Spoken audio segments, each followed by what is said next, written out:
Welcome to Consulting Mastery, where we help B2B consultants master the business of consulting. I'm Carrie. And I'm Ahmed. Join us as we explore the art of delivering outstanding client value, earning a higher income, and thriving in today's marketplace. You may be solving the right problems in the wrong order, and that might be the fatal mistake that you make that brings everything crashing down.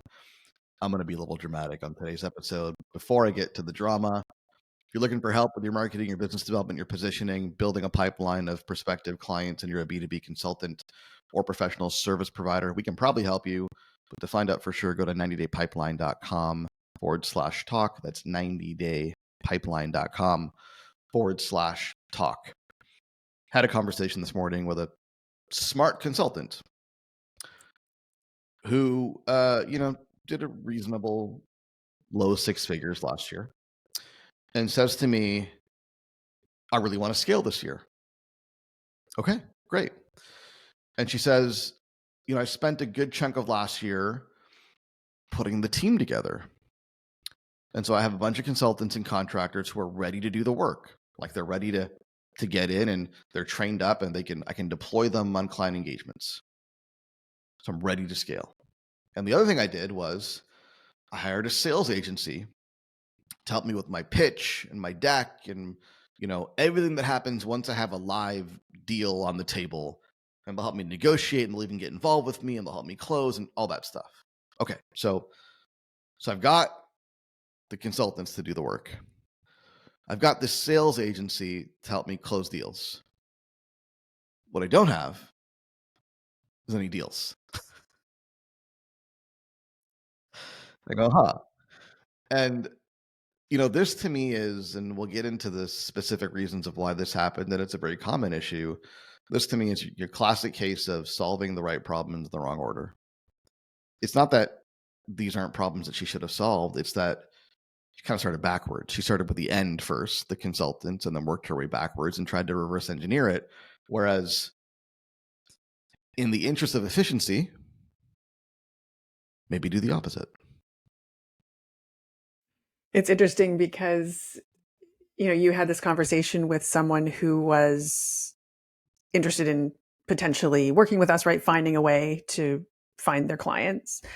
But it sounds an awful lot like a lot of conversations that we have both in program, but also in our mastermind. And the reason I say that is this isn't a one-time challenge. And we even have to catch ourselves on this, right? Like it is always worth being so very clear about what the actual problem is that needs to be solved today. Because all of us spin our wheels as human beings, right? We dig into the things that are going to be the most fun to solve. We dig into the things that feel like they're going to be the easiest to solve. We do the thing that the particular ad that we saw that sold us the coach or the service or the, whatever the solution was, told us to solve, and then end up in a tailspin because we're not moving forward. So I think it's interesting and something just to consider on an ongoing basis as well. Yeah. I think there's a number of reasons why this happens, and you mentioned most of them, I think. Number one, and this was certainly the case with this particular client, is she would much rather build a team of consultants than solve for marketing. That's more, she was more operationally inclined. Like she likes working with her peers. She liked the idea of she was motivated by the idea of not being the only client-facing consultant. And as an operations person, that was interesting to her, and it's where she naturally went. And then the mistake there is don't solve the problem that you want to solve. Solve the problem that the business has today. There's a big difference between what you want versus what the business needs. And she chose to solve the problem that she wants. And then the second with the sales agency, and I don't know this for sure, but my high, very strong speculation is she ended up talking to somebody who could solve that problem.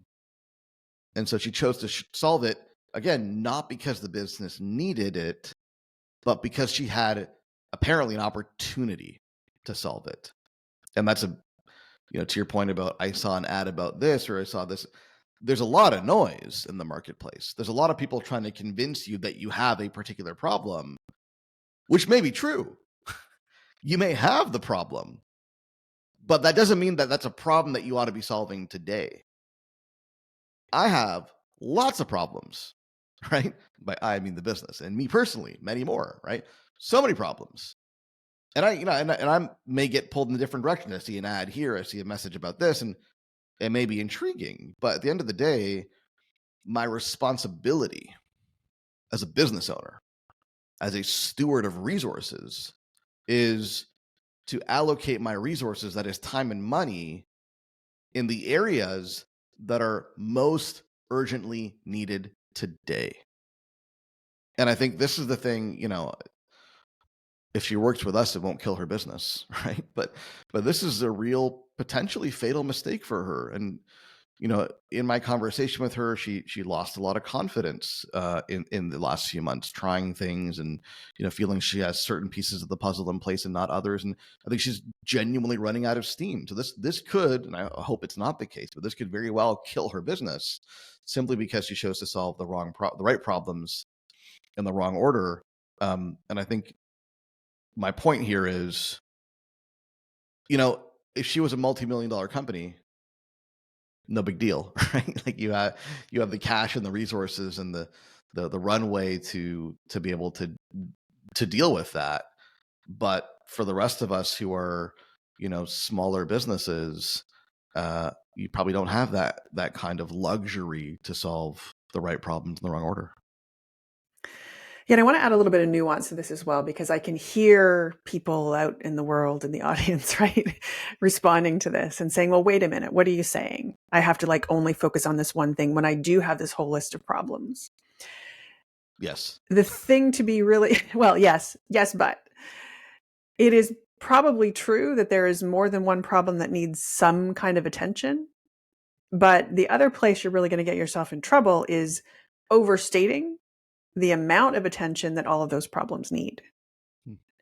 And so, the big argument that we always hear is, well, I'm going to oversimplify. I can't sell the thing until I've built this huge fulfillment model, right? This huge delivery team model structure, decks and tools and the whole shebang.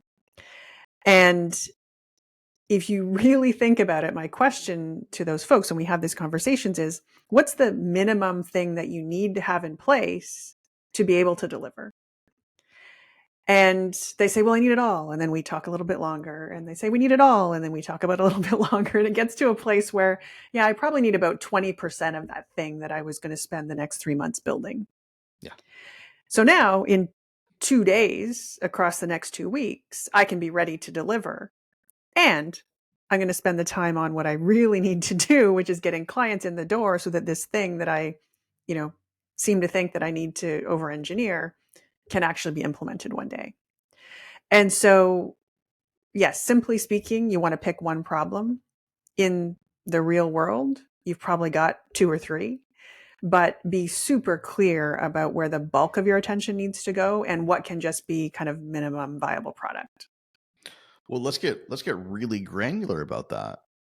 So, first of all, if you don't have at least some mechanism through which to have conversations with prospective clients who can get interested about working with you, you have no business even looking at or thinking about fulfillment problems. Like, let's solve the problem of getting you into conversations with prospective clients who are like, yeah, this could be interesting. Okay, let's get you there. Now, that might scare you. And you might do that and go, okay, well, I've got these clients that are seemingly interested. Boy, if I sign a deal, I don't have a solution for fulfillment. Okay, let's switch gears a little bit, right? Let's now put some kind of a minimum viable fulfillment solution in place to get you feeling good about it. Okay, now go close some deals, right? And close enough deals so that you break your current solution. And don't stop until your solution breaks. And when it breaks, then go back to fulfillment and restructure that so you can take on more clients and so on and so forth. And, the thing is, I think a lot of first-time entrepreneurs, which is who we predominantly deal with, lack an appreciation because they haven't done it before. So I understand. but they lack an appreciation for how businesses actually get built. And it's, the metaphor of you're flying a plane that's not fully developed, right? Like it's got two shoddy wings. It needs two wings, right? You get two wings, but they're not fully built out. And like there's a door missing, and there's like half the seats aren't on the plane, and there's no food. Like there's all these imperfections, but the plane's flying. And while it's in the air, you're filling in the other pieces. And that's practically, I don't know of a business that wasn't built that way. Even the ones with tons of funding and that are venture backed and whatnot, like they all start that way, small and scrappy, get the thing going, get some validation, add the bells and whistles later. I think what you have to really get good at as a founder of a consulting business is, and it's emotionally challenging, is to defer some problems that maybe bother you and that you want to solve to when they actually need to be solved, so you're not solving them at the expense of today's problems. Yeah, I think at the base of this for a lot of people, it's because most consultants come from a structured environment, right? They come from an organization, they come from a corporation, they come from a business that is well into its development cycle. And so the way that problems are identified, the way that timelines are built, the way that plans are put into place is very, very, very different in an organization like that. And there's a very particular mindset shift that has to happen, to your point, right? Where you were chasing, in a lot of ways, probably perfection before, right? You were polishing things here and there. You were solving all the problems. You were protecting a brand that existed around a particular way of delivering. You need to recognize now that that's not the scenario that you're in.